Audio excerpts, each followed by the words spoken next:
Hola, apreciado tutor y compañeros. Mi nombre es David Perdomo Vargas, estudiante de la Universidad Nacional Abierta a Distancia SEAD Acasías.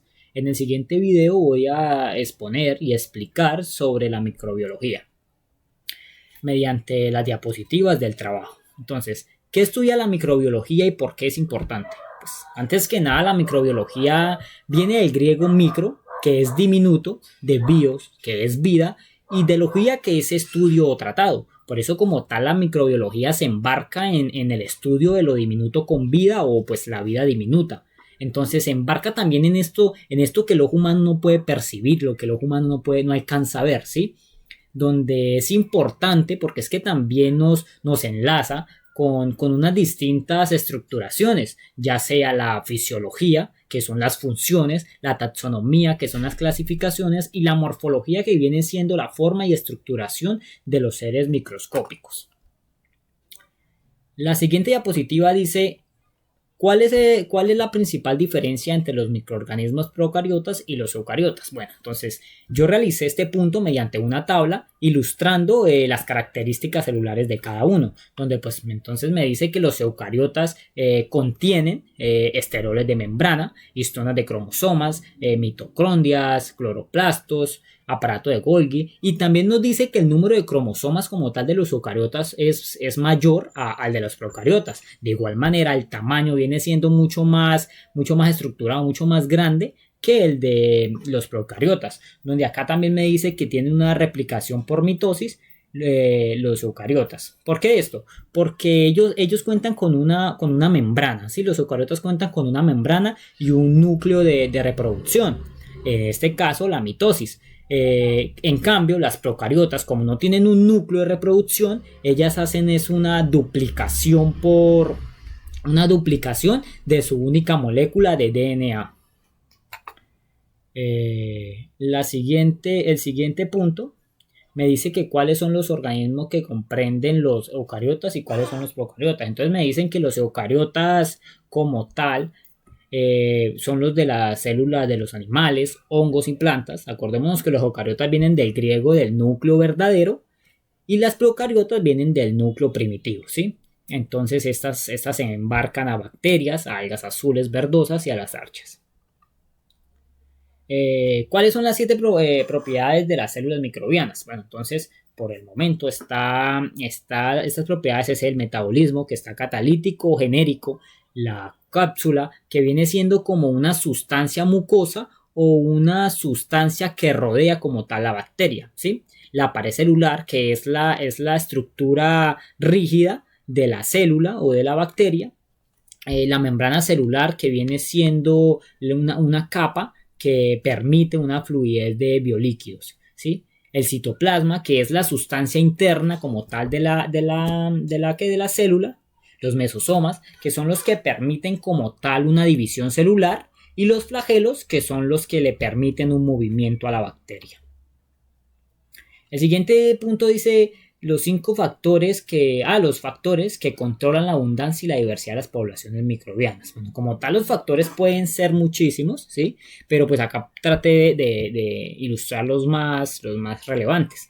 Primero que nada está la temperatura climática, porque también depende mucho de las temperaturas climáticas para poder generarse o para ellos poder tener una diversidad o un control. El pH también genera, ya que ellos no pueden tener adaptación en todos los tipos de pH, ya sea alcalino, ya sea neutro o ya sea ácido. La temperatura también es importante, ya depende si es una temperatura cálida, un poco templado. En todos esos vínculos ellos tienen una diversidad o una adaptación. También está el tipo de labranza, la cantidad de materia orgánica también es importante, pues a menor materia orgánica se genera un control regulado de estas poblaciones microbianas. El tipo de suelo también es muy importante en esto, porque debido a eso ellos también tienen una adaptación, ya sea arenoso, ya sea limoso o ya sea el otro tipo de suelo que hay, gredoso. Los microorganismos, de acuerdo a las condiciones de su hábitat o el ambiente en el que viven, pues como tal, los microorganismos ellos pueden hallarse en cualquier estructura, ¿sí? Pero que tengan vida, obviamente. Entonces, que tengan vida o que sean unos elementos adaptables para sus condiciones. Entonces, esto es donde nos dice que ellos son como tal las bacterias, en las protistas, en las algas cianofesias y uno que otro virus. No es como tal que todos los virus, pero sí entra a ser parte de estos microorganismos. ¿Cómo se clasifican las bacterias de acuerdo a su forma y su agrupación? Bueno, las bacterias se pueden clasificar por su morfología, ya depende de su estructura, hasta sus colores, hasta de diversos factores que uno puede identificarlas. En este caso, los cocos, que son estreptococos, estos, como su nombre lo trata de decir, vienen en una estructura como de esfera. Los bacilos, que vienen en una estructura o una morfología de barra, las levaduras, que son ovaladas, y los espirilos, que son, como pues su nombre lo trata de indicar, espirales.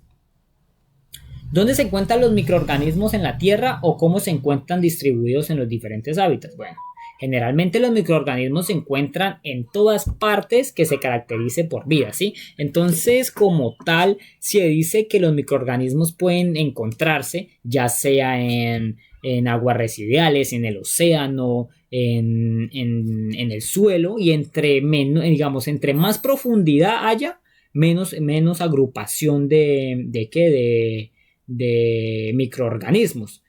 También se pueden encontrar en el aire, se pueden encontrar hasta en la misma atmósfera, ¿sí? El siguiente punto dice, ¿cómo se beneficia la agricultura de los microorganismos? Entonces, pues los sistemas de microbiología son importantes como tal para el suelo de todo ecosistema, y entre ellos afecta sí, de manera directa o indirecta a todo el entorno, ya sea porque si el suelo tiene unos buenos nutrientes, unos buenos microorganismos, también pueden ser benéficos para los cultivos. En este caso, ellos entran a ser parte de diversos factores muy esenciales, ya sea el intercambio de capacidad catiónico, ya sea la nutrición de flora, ya sea entre una diversidad de elementos y nutrientes. En este caso también entra a ser parte, ellos entran a beneficiarse a la agricultura a través de los ciclos biogeoquímicos. En el caso hablemos como el del nitrógeno, que cuando hay una degradación de materia orgánica, los microorganismos como tal, entran a ser parte a esto, a convertir, digamos, toda degradación de materia orgánica a acetobacterias a través del amonio y de nitritos, donde también después pueden generarse ya sea nitratos a través de microbacterias, o simplemente continuar con el ciclo. ¿Por qué es importante la bioremediación microbiana en el suelo? Bueno, esto es importante porque esto es una herramienta que permite eliminar, controlar toda contaminación que haya en un ambiente. En este caso, pues se puede decir en el suelo, ¿sí? Ya que debido a que en el tiempo de que estamos hay mucha contaminación, y si hablamos del suelo es uno de los más afectados, ya sea por hidrocarburos, por petroleras, por demasiados factores que influyen ante una salud adecuada para nuestro suelo. Entonces esto es importantísimo porque permite instalar herramientas que adapten unas buenas condiciones de suelo, ayudando a eliminar toda contaminación que afecte de manera directa al suelo, que es algo de los factores más importantes para la vida. ¿Qué estrategia de bioremediación le llama la atención y por qué? Bueno, en lo personal me llamó la atención la bioestimulación.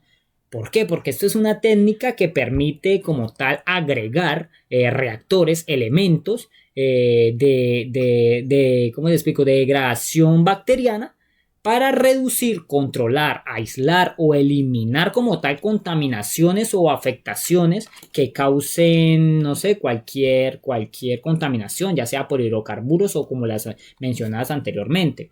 Entonces la bioestimulación me generó como una impactación, o captó mi atención. ¿Por qué? Porque esta estrategia se desarrolla mediante, un ejemplo, extracción de aguas subterráneas.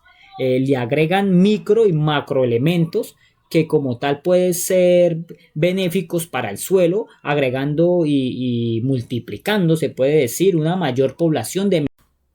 Continúo con el video debido a que el app que tengo para grabar la pantalla solo me permite grabar 10 minutos. Bueno, la siguiente pregunta dice, seleccione un microorganismo de la tabla número 2 que podría solucionar un problema asociado al suelo en su región. Bueno, en este caso me encuentro ubicado en los llanos orientales, donde como tal seleccioné este microorganismo porque he escuchado y he visto cómo se adapta en esta zona. En este caso, el microorganismo son las tricodermas. ¿Qué pasa con este microorganismo? Como tal, él estimula un control biológico que permite una utilización de distintos factores como foliares, tratamientos de semilla y tratamientos de suelo. Cuando hablo de tratamientos de suelo es porque él permite o genera un tratamiento de eliminar o controlar enfermedades producidas por otros hongos.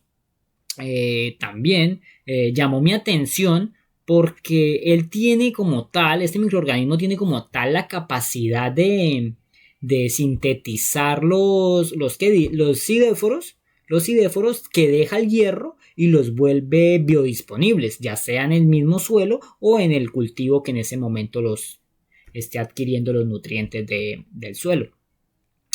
Otra función que cumplen los tricodermas y que es importante resaltar es de que ellas tienen un vínculo muy agradable también con las plantas, con el cultivo, con la flora.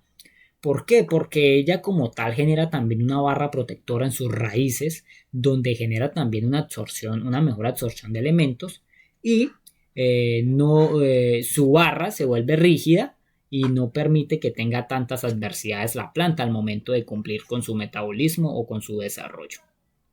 Y bueno, ahora sí, esto ha sido todo sobre la explicación. Muchas gracias por su atención.